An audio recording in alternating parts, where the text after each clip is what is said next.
ਸਤਿ ਸ਼੍ਰੀ ਅਕਾਲ। ਤੁਸੀਂ ਦੇਖ ਰਹੇ ਹੋ ਪ੍ਰੋਗਰਾਮ ਸਿੱਧੀ ਗੱਲ ਪ੍ਰੋਫੈਸਰ ਮਨਜੀਤ ਸਿੰਘ ਜੀ ਦੇ ਨਾਲ ਤੇ ਮੈਂ ਹਾਂ ਤੁਹਾਡੇ ਨਾਲ ਰਮਨ ਬਾਜਵਾ। ਦਰਸ਼ਕੋ, ਅੱਜ ਅਸੀਂ ਕਈ ਅਹਿਮ ਮਸਲਿਆਂ ਤੇ ਪ੍ਰੋਫੈਸਰ ਸਾਹਿਬ ਨਾਲ ਗੱਲਬਾਤ ਕਰਨ ਜਾ ਰਹੇ ਹਾਂ ਤੇ ਗੱਲਬਾਤ ਤੋਂ ਪਹਿਲਾਂ ਉਹਨਾਂ ਦਾ ਨਿੱਘਾ ਸਵਾਗਤ ਕਰਾਂਗੇ। ਸਤਿ ਸ਼੍ਰੀ ਅਕਾਲ ਪ੍ਰੋਫੈਸਰ ਸਾਹਿਬ, ਬਹੁਤ-ਬਹੁਤ ਸਵਾਗਤ ਹੈ। ਬਹੁਤ-ਬਹੁਤ ਧੰਨਵਾਦ ਰੋਮਨ ਜੀ।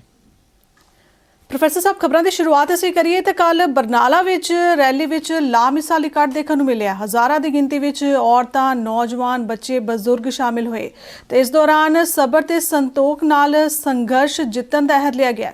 ਕੀ ਕਹੋਗੇ ਕੱਲ ਦੀ ਇਸ ਰੈਲੀ ਬਾਰੇ?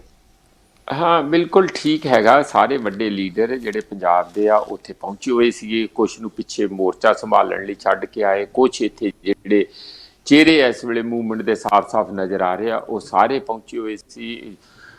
ਅਗਰਾਹਾਂ ਸਾਹਿਬ ਪਹੁੰਚੇ ਹੋਏ ਸੀ, ਬਲਬੀਰ ਜੇਵਾਲ, ਫਿਰ ਰੁਲਦੂ ਸਿੰਘ ਮਾਨਸਾ ਤੇ ਉਹਨਾਂ ਨੇ ਖੁਦ ਕੋਕਰੀ ਕਲਾਂ ਵੀ ਪਹੁੰਚੇ ਹੋਏ ਸੀਗੇ।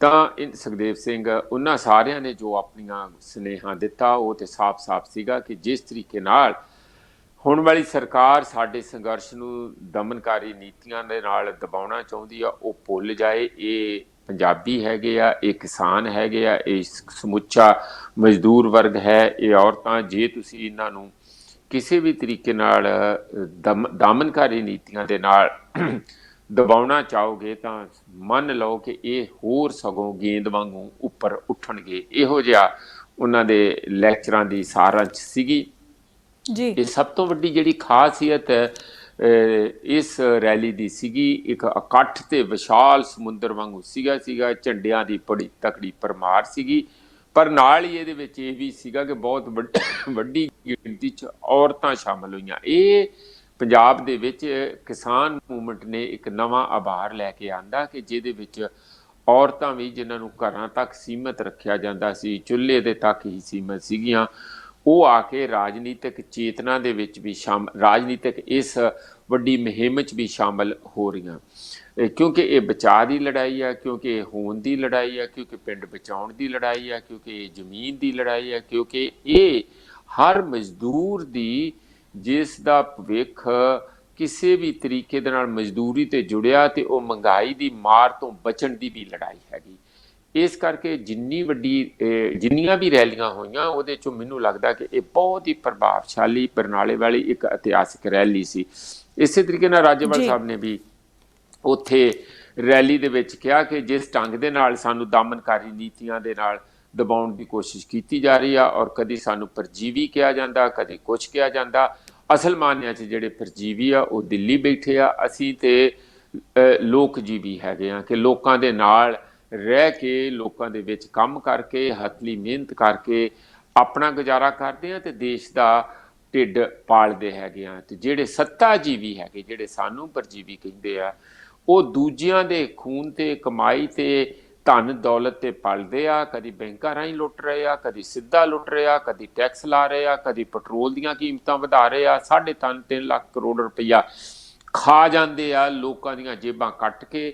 ਇਹ ਜਿਹੜੇ ਸੱਤਾ ਜੀਵੀ ਆ, ਅਸਲ ਮਾਇਨਿਆਂ 'ਚ ਇਹ ਪਰਜੀਵੀ ਆ। ਇਸ ਕਿਸਮ ਦਾ ਸਾਫ਼-ਸਾਫ਼ ਹੁਣ ਸਾਨੂੰ ਨਜ਼ਰ ਆ ਰਿਹਾ। ਇਸੇ ਤਰੀਕੇ ਦੇ ਨਾਲ ਜਿਹੜੇ ਉਗਰਾਹਾਂ ਸਾਹਿਬ ਹੈ, ਜੋਗਿੰਦਰ ਸਿੰਘ ਉਗਰਾਹਾਂ, ਉਹਨਾਂ ਨੇ ਵੀ ਕਿਹਾ ਕਿ ਸਾਨੂੰ ਡਰਾ ਕੇ ਧਮਕਾ ਕੇ ਨਾ ਕੋਸ਼ਿਸ਼ ਕੀਤੀ ਜਾਵੇ ਕਿ ਅਸੀਂ ਡਰ ਜਾਵਾਂਗੇ। ਸਗੋਂ ਜਿਹੜੇ ਸਾਡੇ ਖੁੰਡੇ ਵਾਲੇ ਕਿਸਾਨ ਲੀਡਰ ਰੁਲਦੂ ਸਿੰਘ ਆ, ਉਹਨਾਂ ਕਿਹਾ ਕਿ ਅਸੀਂ ਡਟੇ ਹੋਏ ਹਾਂ। ਜਿਹੜੇ ਬੰਦੇ ਦਿੱਲੀ ਜਾਂ ਸਿੰਘੂ ਬਾਰਡਰ ਦੇ ਉੱਤੇ ਜਾਂ ਟਿਕਰੀ ਬਾਰਡਰ ਦੇ ਉੱਤੇ ਕੁਛ ਦਿਨ ਨਹੀਂ ਲਾ ਕੇ ਆਉਂਦੇ, ਫਿਰ ਕਾਹਦੇ ਕਿਸਾਨ ਕਹਾਉਣ ਦੇ ਹੱਕਦਾਰ ਆ? ਉਹ ਕਿਵੇਂ ਕਿਸਾਨ ਹੋਣਗੇ? ਕਿਸਾਨਾਂ ਦਾ ਯੁੱਧ ਤੇ ਉੱਥੇ ਚੱਲ ਰਿਹਾ।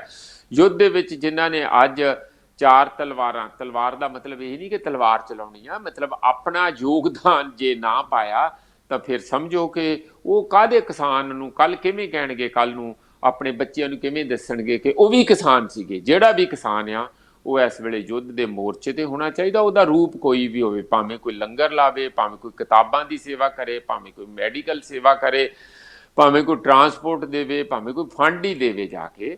ਇਹ ਸਾਰਾ ਇੱਕ ਯੁੱਧ ਦੇ ਵਿੱਚ ਅਲੱਗ-ਅਲੱਗ ਭੂਮਿਕਾਵਾਂ ਤੇ ਸਾਰਿਆਂ ਨੂੰ ਇਸ ਮਹਾਯੁੱਧ ਤੇ ਲੋਕ ਅੰਦੋਲਨ ਦੇ ਵਿੱਚ ਸ਼ਾਮਲ ਹੋਣਾ ਚਾਹੀਦਾ। ਤਾਂ ਹੀ ਅਸੀਂ ਕਿਸਾਨ ਜਾਂ ਮਜ਼ਦੂਰ ਜਾਂ ਪੰਜਾਬੀ ਜਾਂ ਕੋਈ ਵੀ ਹੋਰ ਸਮੁਦਾਇ ਜਿਹੜੇ ਆ ਜੀ, ਸਭ ਤੋਂ ਵੱਡੀ ਗੱਲ ਤੇ ਇਹ ਕਿ ਕਿਸਾਨ ਮਜ਼ਦੂਰ ਏਕਤਾ ਨੇ ਇਸ ਅੰਦੋਲਨ ਨੂੰ ਹੋਰ ਪਖਾ ਦਿੱਤਾ। ਬਿਲਕੁਲ, ਇਹ ਅਸਲ ਵਿੱਚ ਰੈਲੀ ਜਿਹੜੀ ਸੀਗੀ ਹੀ ਕਿਸਾਨ ਮਜ਼ਦੂਰ ਦੇ ਇਕੱਠ ਦੀ ਸੀਗੀ। ਔਰ ਅੱਜ ਤੱਕ ਇੰਜ ਲੱਗਦਾ ਸੀ, ਮੈਂ ਕੱਲ ਅਸੀਂ ਵੀ ਇੱਕ ਕਨਵੈਨਸ਼ਨ ਕਰਕੇ ਆਏ ਸੀ ਜਿਹਦੇ ਵਿੱਚ ਸੰਵਿਧਾਨ ਬਚਾਓ, ਕਿਰਤੀ ਬਚਾਓ, ਕਿਸਾਨ ਬਚਾਓ, ਤੇ ਉਹਨਾਂ ਤੇ ਜਿਹੜਾ ਹਮਲਾ ਆ ਕਿਵੇਂ ਹੋਇਆ ਉਹਦੇ ਤੇ ਵਿਸ਼ੇ ਤੇ ਅਸੀਂ ਲੁਧਿਆਣੇ ਦੇ ਵਿੱਚ ਕਨਵੈਨਸ਼ਨ ਕੀਤੀ। ਤੇ ਮੀਡੀਆ ਵਾਲੇ ਜਿਹੜਾ ਤੁਸੀਂ ਸਵਾਲ ਕਰਦੇ ਆ ਉਹ ਬਾਰ-ਬਾਰ ਪੁੱਛ ਰਹੇ ਸੀਗੇ ਕਿ ਪ੍ਰੈਸ ਸਾਹਿਬ ਜਿਹੜੇ ਦਲਿਤ ਭਾਈਚਾਰਾ ਆ ਜਾਂ ਮਜ਼ਦੂਰ ਭਾਈਚਾਰਾ ਜਾਂ ਸ਼ਹਿਰੀ ਲੋਅਰ ਮਿਡਲ ਕਲਾਸ ਜਾਂ ਮਿਡਲ ਕਲਾਸ ਆ, ਉਹ ਕਹਿੰਦੇ ਕਿ ਇਹ ਤੇ ਕਿਸਾਨਾਂ ਦਾ ਅੰਦੋਲਨ ਹੈ, ਤੁਸੀਂ ਕਹਿੰਦੇ ਆ ਕਿ ਨਹੀਂ ਇਹ ਸਮੁੱਚਾ ਜਨ ਅੰਦੋਲਨ ਆ, ਇਹ ਕਿਵੇਂ ਪਤਾ ਚੱਲੇ? ਤੇ ਫਿਰ ਮੈਂ ਉਹਨਾਂ ਨੂੰ ਇਹੀ ਗੱਲ ਦਾ ਜਵਾਬ ਦਿੱਤਾ ਸੀ ਜਿਹੜਾ ਮੈਂ ਤੁਹਾਡੇ ਨਾਲ ਸ਼ੇਅਰ ਕਰਦਾ ਕਿ ਇਹ ਸਾਫ਼ ਸਮਝ ਜਾਣਾ ਚਾਹੀਦਾ ਕਿ ਕਿਸਾਨਾਂ ਤੋਂ ਪਹਿਲਾਂ ਜੇ ਕਾਨੂੰਨ ਵਾਪਸ ਨਹੀਂ ਹੁੰਦੇ ਮਜ਼ਦੂਰ ਖਤਮ ਹੋਣਗੇ। ਉਹਦਾ ਕਾਰਨ ਐਡਾ ਸਾਫ਼ ਹੈਗਾ ਕਿ ਜਦੋਂ ਕਿਸਾਨਾਂ ਦੀਆਂ ਜ਼ਮੀਨਾਂ ਖੁੱਸਣਗੀਆਂ ਤੇ ਉਹ ਮਜ਼ਦੂਰਾਂ ਦੇ ਰੈਂਕ ਵਿੱਚ ਸ਼ਾਮਲ ਹੋ ਜਾਣਗੇ ਤੇ ਹੁਣ ਨਾਲੋਂ ਜਿਹੜੀ ਮਜ਼ਦੂਰਾਂ ਦੀ ਫੌਜ ਆ ਦੁੱਗਣੀ ਤਿੱਗਣੀ ਹੋ ਜਾਊਗੀ। ਤੇ ਸਭ ਤੋਂ ਤੇ ਇਹਦਾ ਮਤਲਬ ਇਹ ਹੋਊਗਾ ਕਿ ਜਦੋਂ ਮੰਡੀ ਦੇ ਵਿੱਚ ਲੇਬਰ ਮਾਰਕੀਟ ਦੇ ਅੰਦਰ ਏਡੀ ਵੱਡੀ ਪੱਧਰ ਦੇ ਵਿੱਚ ਮਜ਼ਦੂਰ ਇਕੱਠੇ ਹੋ ਜਾਣਗੇ, ਉਹਨਾਂ ਦੀ ਜਿਹੜੀ ਤਨਖਾਹ ਜਾਂ ਵੇਜ ਆ ਜਿਹਨੂੰ ਉਜਰਤ ਕਹਿੰਦੇ ਆ ਉਹ ਹੁਣ ਨਾਲੋਂ ਘਟ ਕੇ ਅੱਧੀ ਰਹਿ ਜੂਗੀ। ਬਹੁਤ ਸਾਰਿਆਂ ਨੂੰ ਕੰਮ ਨਹੀਂ ਮਿਲੂਗਾ, ਜਿਹਨੂੰ ਕੰਮ ਮਿਲੂਗਾ ਉਹ ਬਹੁਤ ਹੀ ਨੋਮੀਨਲ ਵੇਜ ਤੇ ਬਹੁਤ ਘੱਟ ਵੇਜ ਤੇ ਮਿਲੂਗਾ ਕਿਉਂਕਿ ਬਹੁਲਤਾ ਹੋ ਜੂਗੀ ਮਜ਼ਦੂਰਾਂ ਦੀ। ਅਗਲਾ ਕਹੂਗਾ ਮੈਨੂੰ ਤੇ ਮੈਂ 400 ਕਿਉਂ ਦਿਆਂ, ਮੈਨੂੰ ਤੇ 300 ਦੇ ਵਾਲਾ ਮਿਲਦਾ, 300 ਵਾਲਾ ਕਹੂਗਾ ਮੈਨੂੰ ਤੇ 200 ਵਾਲਾ ਮਿਲਦਾ, ਤੇ ਮਿਲਣਗੇ ਵੀ ਕਿਉਂਕਿ ਭੁੱਖਾ ਮਰਦਾ ਬੰਦਾ ਕੀ ਨਹੀਂ ਕਰੂਗਾ। ਇਸ ਲਈ ਜਿਹੜੇ ਜਦੋਂ ਉਹ ਘੱਟ ਵੀ ਮਿਲਣਗੇ, ਜਦੋਂ ਪੈਸੇ ਘੱਟ ਮਿਲਣਗੇ ਜਾਂ ਕੰਮ ਨਹੀਂ ਮਿਲੂਗਾ ਤੇ ਉਹਦੇ ਨਾਲ ਜਦੋਂ ਮੰਡੀ ਦੇ ਵਿੱਚ ਸਮਾਨ ਖਰੀਦਣ ਜਾਊਗਾ ਉਹਦੀ ਕੀਮਤ ਪਹਿਲਾਂ ਨਾਲੋਂ 10 ਗੁਣਾ ਵਧੀ ਹੋਊਗੀ ਕਿਉਂਕਿ ਜਿਹੜਾ ਏਜੰਡਾ ਆ ਰਿਹਾ ਉਹਦਾ ਮਤਲਬ ਇਹੀ ਹੈ ਕਿ ਜਿਹੜੀ ਛੋਟੀਆਂ ਵੀ ਜੀਵਨ ਨਿਰਵਾਹ ਕਰਨ ਵਾਲੀਆਂ ਖਾਣ ਵਾਲੀਆਂ ਵਸਤੂਆਂ ਉਹਨਾਂ ਦੀਆਂ ਕੀਮਤਾਂ ਅਸਮਾਨ ਨੂੰ ਛੂਹ ਜਾਣਗੀਆਂ। ਜੇ ਨਹੀਂ ਭਰੋਸਾ ਆਉਂਦਾ ਤੇ ਪੈਟਰੋਲ ਦੀ ਕੀਮਤ ਦੇਖ ਲਓ, 100 ਰੁਪਏ ਉੱਪਰ ਪਰ ਲੀਟਰ ਤੋਂ ਉੱਪਰ ਚਲੇ ਗਈ ਆ। ਡੀਜ਼ਲ ਦੀਆਂ 85 86 80 ਅਲੱਗ-ਅਲੱਗ ਸੂਬਿਆਂ 'ਚ ਅਲੱਗ-ਅਲੱਗ ਜਗ੍ਹਾ ਇਹ ਹੋ ਗਿਆ। ਤੇ ਜੇ ਇਹਨਾਂ ਚੀਜ਼ਾਂ ਦੀ ਕੀਮਤ ਵਧੂ ਤੇ ਇੱਕ ਤੇ ਵੈਸੇ ਹੀ ਮਹਿੰਗਾਈ ਤਾਂ ਨੂੰ ਚਲੇ ਜਾਊਗੀ। ਅੱਜ ਮਮਤਾ ਬੈਨਰਜੀ ਵੀ ਪਿੱਟ ਰਹੀ ਸੀ ਕਿ ਕੀ ਤੁਸੀਂ ਹੁਣ ਸਾਰੇ ਦੇਸ਼ ਨੂੰ ਹੀ ਅੱਗ ਲਾ ਕੇ ਹਟਣਾ। ਇਸੇ ਤਰੀਕੇ ਨਾਲ ਢੀਂਡਸਾ ਹੋਣੀ ਵੀ ਇਸ ਗੱਲ ਦੀ ਕਰ ਰਹੇ। ਮੈਂ ਇਹ ਗੱਲ ਕਹਿਣਾ ਕਿ ਜਦੋਂ ਇਹ ਸਾਰਾ ਪੈਟਰੋਲ ਦਾ ਹੋਰ ਡੀਜ਼ਲ ਦਾ ਇਹ ਸਾਰਾ ਹੀ ਵਧਿਆ, ਇਹ ਇੱਕ ਆਸਪੈਕਟ ਹੈਗਾ। ਇਹਦੇ ਨਾਲੋਂ ਅਲੱਗ ਆਸਪੈਕਟ ਇਹ ਹੁੰਦਾ ਆ ਕਿ ਵੈਸੇ ਹੀ ਜਿਹੜੇ ਛੋਟੇ ਕਾਰੋਬਾਰੀ ਆ ਉਹਨਾਂ ਨੂੰ ਸਮਝਣਾ ਚਾਹੀਦਾ, ਜਿਹੜੇ ਆ ਰੇਹੜੀਆਂ ਲੈ ਕੇ ਮਹੱਲਿਆਂ 'ਚ ਘੁੰਮਦੇ ਫਿਰਦੇ ਆ ਕਿ ਸਬਜ਼ੀ ਲੈ ਲਓ, ਫਲ ਫਰੂਟ ਲੈ ਲਓ, ਗੰਨੇ ਦਾ ਜੂਸ ਲੈ ਲਓ, ਇਹ ਸਾਰੇ ਬੰਦ ਕਰ ਦੇਣਗੇ। ਕਾਨੂੰਨ ਲੈ ਆਉਣਗੇ ਕਿ ਅਨਹਾਈਜੈਨਿਕ ਆ, ਇਹ ਠੀਕ ਨਹੀਂ ਹੈਗਾ। ਤੁਸੀਂ ਸਟੈਂਡਰਡਾਈਜ਼ਡ ਚੀਜ਼ਾਂ ਲੈਣੀਆਂ, ਉਹ ਲੈਣੀਆਂ ਮਾਲਾਂ ਤੋਂ। ਜਿਹੜੇ ਮਾਲ ਹੋਣਗੇ ਉਹ ਉਸੇ ਹੀ ਗੋਭੀ ਦੇ ਫੁੱਲ ਨੂੰ 10 ਗੁਣਾ ਵੱਧ ਕੀਮਤ ਕਰਕੇ ਵੇਚਣਗੇ। ਤੇ ਸਭ ਤੋਂ ਪਹਿਲਾਂ ਫਿਰ ਕੌਣ ਮਰੂਗਾ? ਜਿਹਨੂੰ ਕੰਮ ਨਹੀਂ ਮਿਲੂਗਾ। ਜਿਹਦੇ 'ਚ ਕੰਮ ਮਿਲੂਗਾ ਤੇ ਮਜ਼ਦੂਰੀ ਘੱਟ ਮਿਲੂਗੀ। ਜਦੋਂ ਖਰੀਦਣ ਜਾਊਗਾ ਤੇ ਕੀਮਤਾਂ ਸਮਾਨ ਬੇਰੁਜ਼ਗਾਰੀ ਹੋਰ ਵਧੇਗੀ, ਖਰੀਦਣੀ ਬੇਰੁਜ਼ਗਾਰੀ ਵੀ ਵਧੂਗੀ, ਕੀਮਤਾਂ ਇੰਨੀਆਂ ਜ਼ਿਆਦਾ ਹੋਣਗੀਆਂ ਕਿ ਉਹਦੀ ਜਿਹੜੀ ਖਰੀਦਣ ਸ਼ਕਤੀ ਆ ਉਹਦੇ ਤੋਂ ਉਹ ਬਾਹਰੀਆਂ ਚਲੇ ਜਾਣਗੀਆਂ। ਇਸ ਲਈ ਇਹੀ ਸੰਘਰਸ਼, ਇਹ ਹੋਕਾ ਵੀ ਦਿੱਤਾ ਗਿਆ ਬਰਨਾਲਾ ਰੈਲੀ ਦੇ ਵਿੱਚ ਕਿ ਮਜ਼ਦੂਰ ਭਰਾ ਮਤ ਸਮਝਣ ਕਿ ਕਿਸਾਨਾਂ ਦਾ ਮਾਮਲਾ ਇਕੱਲਾ ਜ਼ਮੀਨਾਂ ਦਾ ਮਾਮਲਾ। ਜੇ ਕਿਸਾਨ ਮਰਿਆ ਤਾਂ ਉਹਦੇ ਨਾਲ ਸੰਬੰਧਿਤ ਸਾਰੇ ਜਿਹੜੇ ਬਾਕੀ ਦੇ ਅੰਨ ਅਨਾਜ ਰੋਟੀ ਪਾਣੀ ਖਾਣ ਵਾਲੇ ਆ ਉਹ ਸਾਰੀਆਂ ਚੀਜ਼ਾਂ ਮਹਿੰਗੀਆਂ ਹੋ ਜਾਣੀਆਂ। ਤੇ ਉਹਦੇ ਤੋਂ ਸਭ ਤੋਂ ਪਹਿਲਾਂ ਕੁਰਬਾਨੀ ਜਿਹੜੀ ਦਿੱਤੀ ਜਾਊਗੀ, ਆਹੂਤੀ ਦਿੱਤੀ ਜਾਊਗੀ, ਉਹ ਹੋਊਗੀ ਦਲਿਤ ਭਾਈਚਾਰਾ, ਮਜ਼ਦੂਰ ਭਾਈਚਾਰਾ ਤੇ ਗਰੀਬ ਗੁਰਬਾ। ਉਦੋਂ ਬਾਅਦ ਜਿਹੜੇ ਦੂਜਿਆਂ ਦੀ ਵਾਰੀ ਆਊਗੀ। ਇਸ ਲਈ ਇਹ ਸਾਨੂੰ ਸਾਰਿਆਂ ਨੂੰ ਸਮਝਣਾ ਚਾਹੀਦਾ ਕਿ ਇਹ ਸਮੁੱਚੇ ਜਨ ਦਾ ਅੰਦੋਲਨ ਹੈਗਾ, ਸਮੁੱਚੇ ਸਮਾਜ ਨੂੰ, ਸਮੁੱਚੇ ਮਿਹਨਤਕਸ਼ਾਂ ਨੂੰ ਬਚਾਉਣ ਦਾ ਅੰਦੋਲਨ ਹੈਗਾ ਔਰ ਉਹਦੇ 'ਚ ਸਾਨੂੰ ਵੱਧ ਤੋਂ ਵੱਧ ਹਿੱਸਾ ਲੈਣਾ ਚਾਹੀਦਾ। ਇੱਕ ਮੈਂ ਇੱਥੇ ਸਵਾਲ ਬਹੁਤ ਇੰਪੋਰਟੈਂਟ ਹੈ ਜਿਹੜਾ ਕਰਨਾ ਚਾਹੁੰਦਾ। ਬਾਰ-ਬਾਰ ਸਾਨੂੰ ਜਦੋਂ ਅਸੀਂ ਇਹ ਦਲਿਤ, OBC, ਮਜ਼ਦੂਰ, ਹੋਰ ਕਈ ਕਿਸਮ ਦੇ ਇਹਨਾਂ ਦੀ ਕਨਵੈਨਸ਼ਨ ਕੀਤੀ ਤਾਂ ਇੱਕ ਇਹ ਵੀ ਵਿੱਚ ਸਵਾਲ ਉੱਠਦਾ ਸੀ ਕਿ ਦੇਖੋ ਜੀ ਕਿਸਾਨ ਤੇ ਸਾਨੂੰ ਹੀ ਉੱਥੇ ਸਾਡਾ ਕਈ ਵਾਰੀ ਸੋਸ਼ਲ ਬਾਈਕਾਟ ਕਰਦੇ ਆ, ਸਾਨੂੰ ਅਪਰੈਸ ਕਰਦੇ ਆ। ਮੈਂ ਉਹਨਾਂ ਨੂੰ ਇਹ ਸਮਝਣਾ ਚਾਹੀਦਾ ਮੇਰੇ ਵੀਰਾਂ ਨੂੰ ਕਿ ਇਸ ਵੇਲੇ ਕਿਸਾਨਾਂ ਨੂੰ ਵੀ ਲਾਰਜ ਸਕੇਲ ਬਾਕੀ ਸਮੁਦਾਇਆਂ ਤੋਂ, ਬਾਕੀ ਸਮਾਜ ਤੋਂ ਸਪੋਰਟ ਦੀ ਲੋੜ ਆ। ਤੇ ਕੀ ਉਹ ਇੰਨੇ ਅਹਿਸਾਨ ਫਰਾਮੋਸ਼ ਹੋਣਗੇ ਕਿ ਅੱਜ ਆਪਾਂ ਉਹਨਾਂ ਨਾਲ ਸ਼ਾਮਿਲ ਹੋਵਾਂਗੇ, ਕੱਲ ਨੂੰ ਕਹਿਣਗੇ ਨਹੀਂ ਅਸੀਂ ਤੁਹਾਡੇ ਹੀ ਡੰਡੇ ਮਾਰਨੇ? ਇਸ ਤਰ੍ਹਾਂ ਨਹੀਂ ਹੁੰਦਾ ਹੈ। ਆਪਾਂ ਨੂੰ ਆਪੋ ਆਪਣਾ ਯੋਗਦਾਨ ਪਾਉਣਾ ਚਾਹੀਦਾ ਔਰ ਸਾਨੂੰ ਇੱਕ ਬਹੁਤ ਵੱਡਾ ਮੌਕਾ ਹੈਗਾ, ਖਾਸ ਕਰ ਜਿਹੜੇ ਵਰਕਿੰਗ ਕਲਾਸ ਆ, ਭਾਵੇਂ ਉਹਨਾਂ ਨੂੰ ਆਪਾਂ ਸੰਵਿਧਾਨਿਕ ਕੈਟੇਗਰੀ 'ਚ ਦਲਿਤ ਕਹਿੰਦੇ ਆ, ਵੈਸੇ ਆਪਾਂ ਉਹਨਾਂ ਨੂੰ ਮਜ਼ਦੂਰ ਕਹਿ ਦਿੰਦੇ ਆ, ਜਾਂ ਛੋਟੇ ਕਾਰੋਬਾਰੀ ਜਿਹਨਾਂ ਨੂੰ OBC ਵੀ ਕਹਿ ਦਿੰਦੇ ਆ।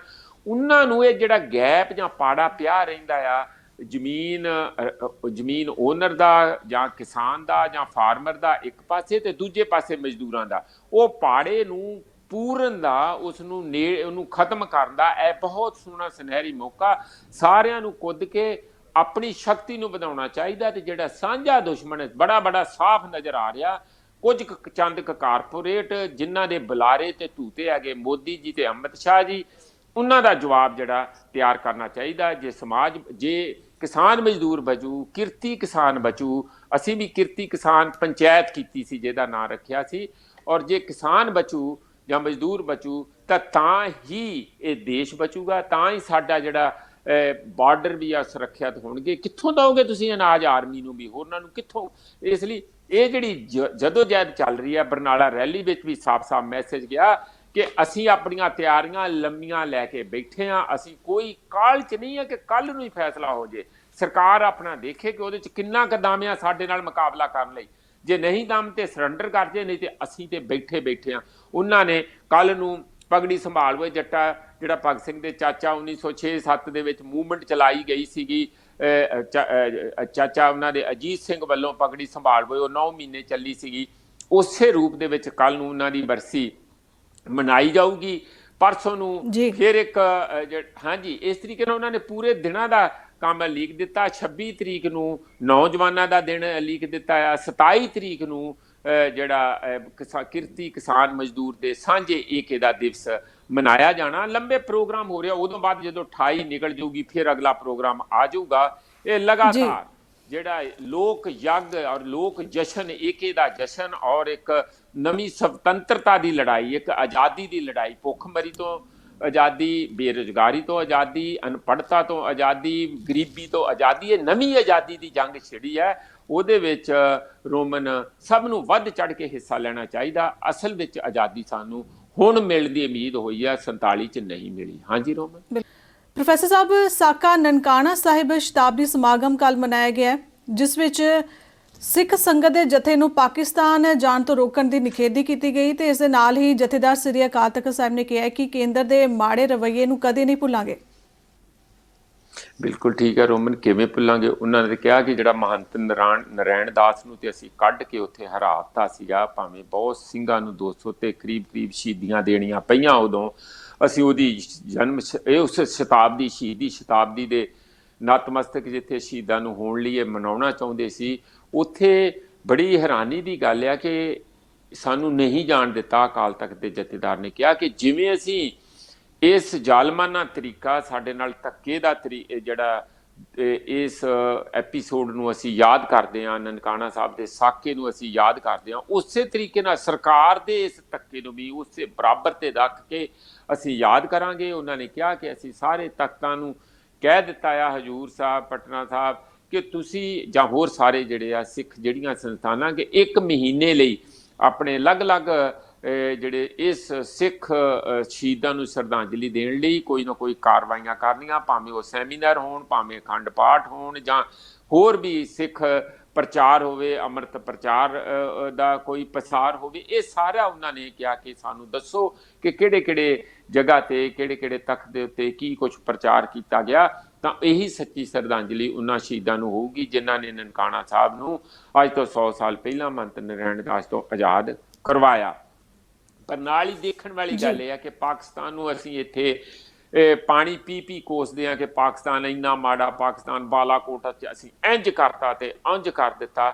ਉਹਨਾਂ ਦੀ ਜਿਹੜੀ ਪਾਕਿਸਤਾਨ ਦੀ ਗੁਰਦੁਆਰਾ ਪ੍ਰਬੰਧਕ ਕਮੇਟੀ ਹੈ, ਉਹਨਾਂ ਨੇ ਆ ਦੇਖੋ, ਮੈਂ ਹੁਣੇ ਉਹਨਾਂ ਦੀ ਫੋਟੋ ਦੇਖ ਰਿਹਾ ਹਾਂ, ਸਤਵੰਤ ਸਿੰਘ ਪ੍ਰਧਾਨ ਆ, ਤੇ ਫੈਡਰਲ ਮੰਤਰੀ ਜਿਹੜੇ ਆ ਉਹਨਾਂ ਦੇ ਇਜਾਜ਼ ਸ਼ਾਹ, ਤੇ ਉਹ ਇਜਾਜ਼ ਸ਼ਾਹ ਖੁਦ ਇਸ ਮੌਕੇ ਦੇ ਉੱਤੇ ਸ਼ਾਮਲ ਹੋਏ, ਪਾਕਿਸਤਾਨ ਗੁਰਦੁਆਰਾ ਪ੍ਰਬੰਧਕ ਕਮੇਟੀ ਦੇ ਨਾਲ ਇਸ ਸਮਾਰੋਹ ਦੇ ਵਿੱਚ ਸ਼ਾਮਲ ਹੋਏ।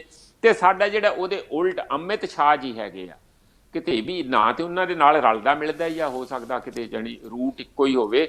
ਜਿਹੜੇ ਅਮਿਤ ਸ਼ਾਹ ਹੈਗੇ ਆ, ਉਹਨਾਂ ਨੇ ਜਿਹੜੇ ਹੋਮ ਮਿਨਿਸਟਰ ਆ, ਇੱਥੇ ਇਸ ਜੱਥੇ ਨੂੰ ਨਾ ਕੀਤੀ, ਤੇ ਆਪਾਂ ਕਿਵੇਂ ਕੋਸਾਂਗੇ ਵੀ ਹਰ ਗੱਲ ਦੇ ਉੱਤੇ ਪਾਕਿਸਤਾਨ ਨੂੰ। ਉਹਨਾਂ ਦੇ ਜਿਹੜੇ ਫੈਡਰਲ ਮੰਤਰੀ ਆ, ਉਹ ਤੇ ਉੱਥੇ ਸ਼ਾਮਲ ਹੋਏ ਆ। ਸਾਡੇ ਜਿਹੜੇ ਫੈਡਰਲ ਮੰਤਰੀ ਆ, ਉਹਨਾਂ ਨੇ ਸਾਨੂੰ ਸ਼ਾਮਲ ਹੋਣ ਤੋਂ ਨਾ ਕੀਤੀ ਹੈ। ਦੋਹੇ ਸ਼ਾਹ ਹੈਗੇ ਆ, ਇੱਕ ਅਮਿਤ ਸ਼ਾਹ ਆ, ਇੱਕ ਇਜਾਜ਼ ਸ਼ਾਹ ਆ। इसलिए आपां नूं समझ लेना चाहिए कि फर्क जिहड़ा मैं कोई पाकिस्तान च जो कुछ हो रहा जां उत्थे दी सरकार जो कर रही है, लोकां नाल धक्का कर रही है, बेइंसाफियां कर रही, उस दी अप्रूवर के तौर पर नहीं कि उत्थे कुछ नहीं हो रहा, पर इस एक्शन दे विच ते बड़ा साफ साफ नज़र आ रहा रोमन कि अमित शाह होना ने जो भी काम किया वो बहुत बुरा काम किया। ये उही सिक्ख्या ਜਿਹੜੇ ਉੱਥੇ ਕਦੀ ਜਾਣੀ ਸਾਰਾ ਕੁਝ ਪਾਕਿਸਤਾਨ ਜਾਂ ਹੋਰ ਜਿਹੜਾ ਹੈ ਸਾਰਾ ਕਿਸ ਵੇਲੇ ਭਾਰਤ ਦਾ ਹਿੱਸਾ ਹੀ ਸੀ, ਤੇ ਉੱਥੇ ਜਾ ਕੇ ਉਹਨਾਂ ਨੂੰ ਖੁਸ਼ੀ ਵੀ ਪ੍ਰਾਪਤ ਹੁੰਦੀ ਹੈ ਕਿ ਅਸੀਂ ਕਦੀ ਇਕੱਠੇ ਸੀ, ਇੱਕ ਪਿਆਰ, ਇੱਕ ਮੁਸਲਮਾਨ ਭਰਾਵਾਂ ਦਾ, ਮੁਸਲਮਾਨ ਪੰਜਾਬੀਆਂ ਦਾ, ਇੱਧਰੋਂ ਉਹਨਾਂ ਦਾ ਇਹ ਪਿਆਰ ਵੀ ਇੱਕ ਜਾਗਦਾ ਆ, ਜਿਹੜਾ ਕਿ ਅਸੀਂ ਹਮੇਸ਼ਾ ਕਹਿੰਦੇ ਹਾਂ ਕਿ ਸਾਡਾ ਗਵਾਂਢੀਆਂ ਦੇ ਨਾਲ ਪਿਆਰ ਹੋਣਾ ਚਾਹੀਦਾ, ਪਰ ਉਹਦੇ ਵਿੱਚ ਇਸ ਕਿਸਮ ਦੀ ਮਿਰਚਾਂ मैं तो कहना ਧੂੜਨ वाली गल, इस रिश्तियां दे विच मिर्चां ਧੂੜਨ वाली गल, ये सिख जथे नूं ना पहुंचण दी इजाजत दे के, उत्थे ना इजाजत दे के काम ये कीता, इस वाਕਿਆ ही बड़ा दुखदाई हैगा। और याद रहूगा कि किवें सानू उस शताब्दी नूं मनाउण तो जबरदस्ती रोकिया गया सी, बड़ियां अपीलां कीतियां गया, ये नहीं कि पहली 16 तरीक की चिट्ठी तो बाद ही जी 6:30 बजे पहुंची उदों बाद अपील नहीं की। बीबी जगीर कौर उन्होंने होरनां ने लगातार होम मिनिस्टर नूं लिखते रहे कि सानू 21 तरीक नूं ही उत्थे पहुंचण दिओ, सानू दोबारा इजाजत दे दिओ। सारे संगत पहुंची हुई है, अंबरसर पहुंची है टीके टूके लवा के, पर उन्होंने इस गल की इजाजत अखीर तक नहीं दी। कारण तो हुण सरकार खुद अपना चाहे, पर जो साडे पासे अकाल तख्त के जथेदार वालों समझिया गया जां उत्थे SGPC वालों समझिया गया कि वो तो एक किस्म की धक्का ही उन्होंने समझिया गया। इन्हां दे कारणों तो वो कोई भी साडे इत्थे दे सिख समाज जिहड़े समुदाय है वो कन्विंस नहीं है कि ये एडे वड्डे कारण सी कि उत्थे जत्थे नूं रोकिया जाए। हाँ जी रोमन जी प्रोफैसर साहब, तेल दीयां वधियां कीमतां ने जिथे चारे पासे हाहाकार मचाई हुई है, उधर कल सोनिया गांधी ने प्रधानमंत्री नूं पत्र लिखिया है तो वख-वख आगुआं ने बयान दिते ने, जिस विच असीं सुखदेव सिंह ढींडसा दा बयान लईए तो उन्होंने कहा कि तेल कीमतां ने लोकां दा जीउणा कीता दूभर। बिल्कुल बारे लोग तरा तरा कर रहे हैं, ईवन ममता होर सारे ही, इन्नियां कीमतां कदी वधियां है ही नहीं सी।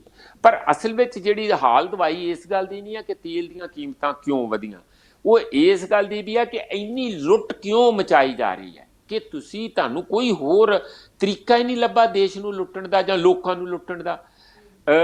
जदों तेल दीयां कीमतां ज़्यादा सीगियां, इहदे नालों दुगणियां सी, किसे वेले तेल दीयां कीमतां मनमोहन सिंह वेले $140 प्रति बैरल हो गईयां सी, ते जदों इहदी मोदी जी की नवीं नवीं सरकार आई सी ते उदों जिहड़े कीमतां काफ़ी थल्ले चले गईयां सी, ते बहुत वड्डा पैसा इस सरकार ने, NDA सरकार ने कमाया इस करके कि चंगी किस्मत कह लो।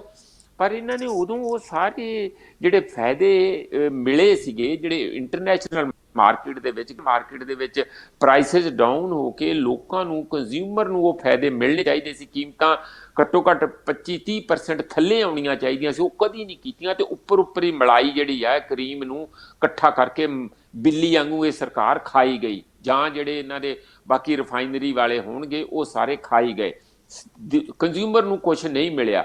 हुण फिर जो कीमतां थल्ले है इस वेले 63 ਜਾਂ $65 पर बैरल हैगियां, उहदे करके इस वेले भी तकरीबन 3.25 ਲੱਖ करोड़ रुपया लोगों ਦੀਆਂ जेबां तो, गरीबां ਦੀਆਂ तो ਕੱਢ के सरकार अपने बजट नूं पूरा कर रही है।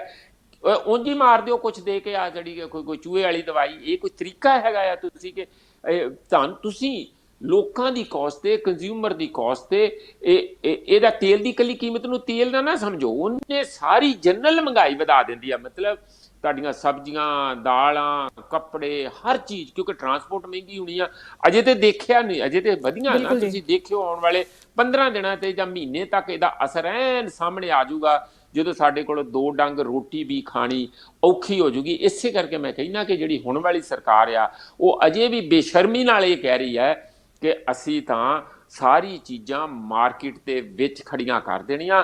मार्केट दा मतलब ये हुंदा कि जिहदा जिन्ना दा लगदा लुट लो, ते दा किहदा सब तो वध लगदा, जिहड़े सरकार दे नेड़े चुनिंदा कारपोरेट हुंदे आ, वो फिर बिना परवाह कीतियां, क्योंकि सरकार उन्हां दे नाल खड़ी है, वो बिना परवाह कीतिया दो ही हथी लुटदे आ। इहो ही कुछ हो गया, तो इसे करके ही ये चिट्ठी लिखण दा की असर हुंदा सोनिया गांधी दा, वो तो नहीं मैनूं पता, ਪਰ ਇਹ ਜਿਹੜਾ ਪਾਪ ਕਮਾ ਰਹੀ ਆ, ਦੇਸ਼ ਧਰੋਹ ਕਮਾ ਰਹੀ ਹੈ ਸਰਕਾਰ, ਇਹ ਵੀ ਉਸੇ ਤਰੀਕੇ ਨਾਲ ਹੀ ਜਿਵੇਂ ਗਿਆਨੀ ਹਰਪ੍ਰੀਤ ਸਿੰਘ ਨੇ ਕਿਹਾ ਕਿ ਅਸੀਂ ਯਾਦ ਰੱਖਾਂਗੇ ਕਿ ਸਾਨੂੰ ਜਿਹੜਾ ਇਹ ਜੱਥਾ ਸਾਡਾ ਨਨਕਾਣਾ ਸਾਹਿਬ ਨਹੀਂ ਜਾਣ ਦਿੱਤਾ, ਪਰ ਮੇਰਾ ਖਿਆਲ ਆਮ ਜਨਤਾ, ਦੇਸ਼ ਦੀ ਜਨਤਾ ਇਹ ਵੀ ਯਾਦ ਰੱਖੂਗੀ ਕਿ ਮੋਦੀ ਨੇ ਕਿੱਡਾ, ਉਹਨਾਂ ਦੀ ਸਰਕਾਰ ਨੇ ਦੇਸ਼ ਦੇ ਨਾਲ ਇਸ ਪੈਟਰੋਲ ਦੀਆਂ ਕੀਮਤਾਂ ਤੇ ਧਰੋਹ ਕਮਾਇਆ। ਇਹ ਹੋਰ ਵੀ ਗੱਲ ਆ, ਕਹਿ ਰਹੇ ਕਿ ਅਸੀਂ ਸਵਦੇਸ਼ੀ ਕਰਨਾ, ਅਸੀਂ ਬਾਹਰੋਂ ਘੱਟ ਮੰਗਾਵਾਂਗੇ, ਅਸੀਂ ਇੰਪੋਰਟ ਘੱਟ ਕਰਾਂਗੇ। ਬਾਹਰੋਂ ਇੰਪੋਰਟ 86% ਤੇਲ ਹੋ ਰਿਹਾ, ਜਦ ਕਿ ਪਹਿਲਾਂ 73 ਤੇ 76% ਹੁੰਦਾ ਸੀ। ਫਿਰ ਕਹਿੰਦੇ ਜੀ ਅਸੀਂ ਆਪਣੀ ਖੋਜ ਕਰਾਂਗੇ, ਖੋਜ ਦੇ ਉੱਤੇ ਪੈਸੇ ਅੱਗੇ ਨਾਲੋਂ ਕੱਟ ਕੇ ਜਿਹੜੇ 11,500 ਕਰੋੜ ਰੁਪਈਆ ਸੀ ਉਹ 6,000 ਕਰੋੜ ਰੁਪਈਆ ਕਰ ਦਿੱਤਾ, ਖੋਜ ਤੇ ਵੀ ਕੱਟ ਕੀਤਾ। ਜਾਣੀ ਮੈਂ ਕਹਿੰਦਾ ਕਿ ਜਿੱਡਾ ਵੱਡਾ ਗਪੌੜ ਸੰਖ ਸਾਡੀ ਸਰਕਾਰ ਦੇ ਮੁਖੀਏ ਹੈਗੇ ਆ, ਜਿਹੜੇ ਕਹਿੰਦੇ ਸੀਗੇ ਕਿ ਮੈਂ ਚੌਕੀਦਾਰ ਆ, ਉਹਨਾਂ ਨੇ ਹੀ ਲੁੱਟਣਾ ਸ਼ੁਰੂ ਕਰਤਾ। ਬੜੀ ਅਫਸੋਸ ਨਾਲ ਮੈਨੂੰ ਕਹਿਣਾ ਪੈਂਦਾ ਕਿ ਸਾਡੀ ਕਿਸਮਤ ਦੇ ਵਿੱਚ, ਸਾਡੇ ਦੇਸ਼ ਦੀ ਕਿਸਮਤ 'ਚ ਇਹੋ ਜਿਹੇ ਲੀਡਰ ਵੀ ਲਿਖੇ ਸੀ ਕਿ ਜਿਹੜੇ ਖੁਦ ਹੀ, ਜਿਵੇਂ ਗੁਰੂ ਨਾਨਕ ਦੇਵ ਜੀ ਨੇ ਕਿਹਾ ਸੀ ਕਿ ਵਾੜ ਖੇਤ ਨੂੰ ਖਾਂਦੀ ਜਦ ਨਜ਼ਰੀ ਆਈ, ਕਿ ਵਾੜ ਹੀ ਖੇਤ ਨੂੰ ਖਾ ਜੂਗੀ। ਅਸੀਂ ਉਸ ਫੇਜ਼ ਵਿੱਚੋਂ ਲੰਘ ਰਹੇ ਹਾਂ। ਇਹ ਹੋਰ ਵੀ ਜ਼ਰੂਰੀ ਹੈ ਕਿ ਅਸੀਂ ਇਹੋ ਜਿਹੇ ਜਨ ਅੰਦੋਲਨ ਜਿਹਦੇ ਬਾਰੇ ਰੋਜ਼ ਅਸੀਂ ਖਬਰ ਦਿੰਦੇ, ਜੋ ਕਿਸਾਨ ਲੀਡ ਕਰ ਰਹੇ ਆ, ਉਹਦੇ ਵਿੱਚ ਵੱਧ ਚੜ੍ਹ ਕੇ ਸ਼ਾਮਲ ਹੋਈਏ ਤੇ ਆਪਣੇ ਆਪ ਨੂੰ ਬਚਾਈਏ, ਜਿਹੜੇ ਆਉਣ ਵਾਲੇ ਭਵਿੱਖ ਦੇ ਵਿੱਚ ਸਾਡੇ ਤੇ ਪੈਂਡਿੰਗ ਡਿਜ਼ਾਸਟਰ ਜਿਹਨੂੰ ਕਹਿੰਦੇ ਆ, ਕਿ ਜੋ ਵੱਡੀ ਪਰਲੋ ਸਾਡੇ ਤੇ ਠੋਸੀ ਜਾ ਰਹੀ ਹੈ, ਉਹਦੇ ਤੋਂ ਕਿਵੇਂ ਬਚਣਾ। ਹਾਂਜੀ ਰੋਮਨ ਜੀ ਪ੍ਰੋਫੈਸਰ ਸਾਹਿਬ, ਕੱਲ ਬਰਨਾਲਾ ਵਿੱਚ ਜਿੱਥੇ ਕਿਸਾਨ ਮਜ਼ਦੂਰ ਏਕਤਾ ਮਹਾਰੈਲੀ ਨੇ ਅੰਦੋਲਨ ਨੂੰ ਭਖਾਇਆ, ਉੱਥੇ ਹੀ ਸ਼ਹੀਦ ਭਗਤ ਸਿੰਘ ਦੇ ਭਾਂਜੇ ਪ੍ਰੋਫੈਸਰ ਜਗਮੋਹਨ ਸਿੰਘ ਨੇ ਬੜਾ ਵਧੀਆ ਬਿਆਨ ਦਿੱਤਾ। ਉਹਨੇ ਕਿਹਾ ਕਿ ਫਾਂਸੀਵਾਦ ਨੂੰ ਲੋਕ ਏਕਤਾ ਨਾਲ ਹਰਾਇਆ ਜਾ ਸਕਦਾ ਹੈ। ਹੋਰ ਫਾਸ਼ੀਵਾਦ ਕੀ ਹੁੰਦਾ? ਫਾਸ਼ੀਵਾਦ ਇਹੀ ਹੈ ਕਿ ਕਿਸੇ ਦੀ ਸੁਣਨੀ ਨਹੀਂ, ਲੋਕਾਂ ਨੂੰ ਕਮਜ਼ੋਰ ਕਰਨਾ, ਲੋਕਾਂ ਨੂੰ ਆਪਸ ਵਿੱਚ ਲੜਾਉਣਾ, ਸ਼ਹਿਰੀਆਂ ਨੂੰ ਸ਼ਹਿਰੀਆਂ ਦੀ CID ਕਰਨ ਲਈ ਲਾ ਦੇਣਾ, ਇੰਟੈਲੀਜੈਂਸ ਜਾਣੀ ਕਰਨਾ। CID ਇੱਕ ਉਂਝ ਯੂਜ਼ ਕਰ ਲਓ ਜਿਸ ਤਰ੍ਹਾਂ ਲੋਕ ਕਲੀਸ਼ੇ ਦੇ ਤੌਰ ਤੇ ਕਰਦੇ ਆ।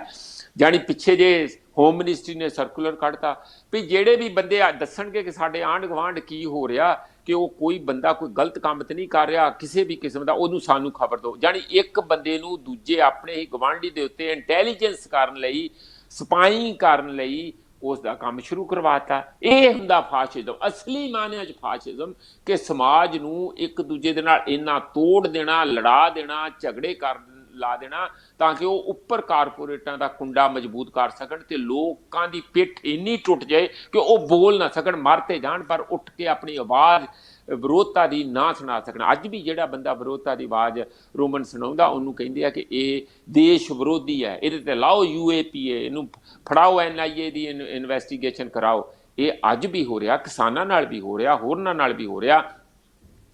ਉੱਥੇ ਜਿਹੜੇ ਨੌਲੱਖਾ ਵਗੈਰਾ, ਸੁਦਾ ਭਾਰਦਵਾਜ ਜਾਂ ਵਰਵਰਾ ਰਾਓ ਫੜੇ ਆ, ਉਹਨਾਂ ਨਾਲ ਵੀ ਹੋ ਰਿਹਾ। ਇਹ ਇਸ ਨੂੰ ਰੋਕਣਾ ਪਊਗਾ। ਇਸੇ ਕਰਕੇ ਪ੍ਰੋਫੈਸਰ ਜਗਮੋਹਨ ਸਿੰਘ ਜਿਹੜੇ ਕਿ ਸ਼ਹੀਦ ਭਗਤ ਸਿੰਘ ਦੇ ਭਾਣਜੇ ਆ, ਮੈਂ ਬੜੀ ਦੇਰ ਤੋਂ ਜਾਣਦਾ, ਲੁਧਿਆਣੇ ਇਸ ਵੇਲੇ ਰਹਿੰਦੇ, ਉਹਨਾਂ ਨੇ ਕੱਲ ਇਹ ਸਭਾ ਨੂੰ ਸੰਬੋਧਨ ਕਰਦਿਆਂ ਬਰਨਾਲੇ ਦੇ ਵਿੱਚ ਕਿਹਾ ਕਿ ਜੇ ਸਮਾਜ ਦੇ, ਜਿਹੜਾ ਸਾਡਾ ਸਮਾਜ ਆ, ਉਹਨੂੰ ਕਮਜ਼ੋਰ ਕਰਤਾ ਜਾਊਗਾ ਤਾਂ ਫਿਰ ਫਾਸ਼ਿਜ਼ਮ ਆਉਣਾ ਲਾਜ਼ਮੀ ਆ, ਪਰ ਜੇ ਸਮਾਜ ਸਮੁੱਚਾ ਜਨ ਅੰਦੋਲਨ ਇੰਨਾ ਮਜ਼ਬੂਤ ਹੋ ਜਾਊਗਾ ਤਾਂ ਫਿਰ ਉਹਨਾਂ ਦੀ ਇੱਕ ਵੀ ਨਹੀਂ ਚੱਲ ਸਕਦੀ। ਇਹੀ ਇੱਕ ਵਾਹਦ ਇੱਕੋ ਇੱਕ ਤਰੀਕਾ ਆ ਫਾਸ਼ਿਜ਼ਮ ਤੋਂ ਬਚਣ ਦਾ। ਹਾਂਜੀ ਪ੍ਰੋਫੈਸਰ ਸਾਹਿਬ, ਖਬਰਾਂ ਹਜੇ ਹੋਰ ਸਨ ਪਰ ਵੇਲਾ ਪ੍ਰੋਗਰਾਮ ਦੀ ਸਮਾਪਤੀ ਵੱਲ ਹੈ। ਤੁਹਾਡੇ ਤੋਂ ਇਜਾਜ਼ਤ ਚਾਹਾਂਗੇ। ਤੁਸੀਂ ਆਪਣਾ ਕੀਮਤੀ ਸਮਾਂ ਕੱਢਿਓ ਲਈ ਤੁਹਾਡਾ ਬਹੁਤ ਬਹੁਤ ਧੰਨਵਾਦ। ਬਹੁਤ ਬਹੁਤ ਸ਼ੁਕਰੀਆ ਰੋਮਨ, ਤੁਹਾਡਾ, ਤੁਹਾਡੀ ਟੀਮ ਦਾ, ਸਾਡੇ ਸਰੋਤਿਆਂ ਦਾ ਬਹੁਤ ਬਹੁਤ ਧੰਨਵਾਦ। ਦਰਸ਼ਕੋ, ਤੁਸੀਂ ਦੇਖ ਰਹੇ ਸੀ ਪ੍ਰੋਗਰਾਮ ਸਿੱਧੀ ਗੱਲ। ਕੱਲ ਫਿਰ ਹਾਜ਼ਰ ਹੋਵਾਂਗੇ। ਇਜਾਜ਼ਤ ਦਿਓ। ਧੰਨਵਾਦ।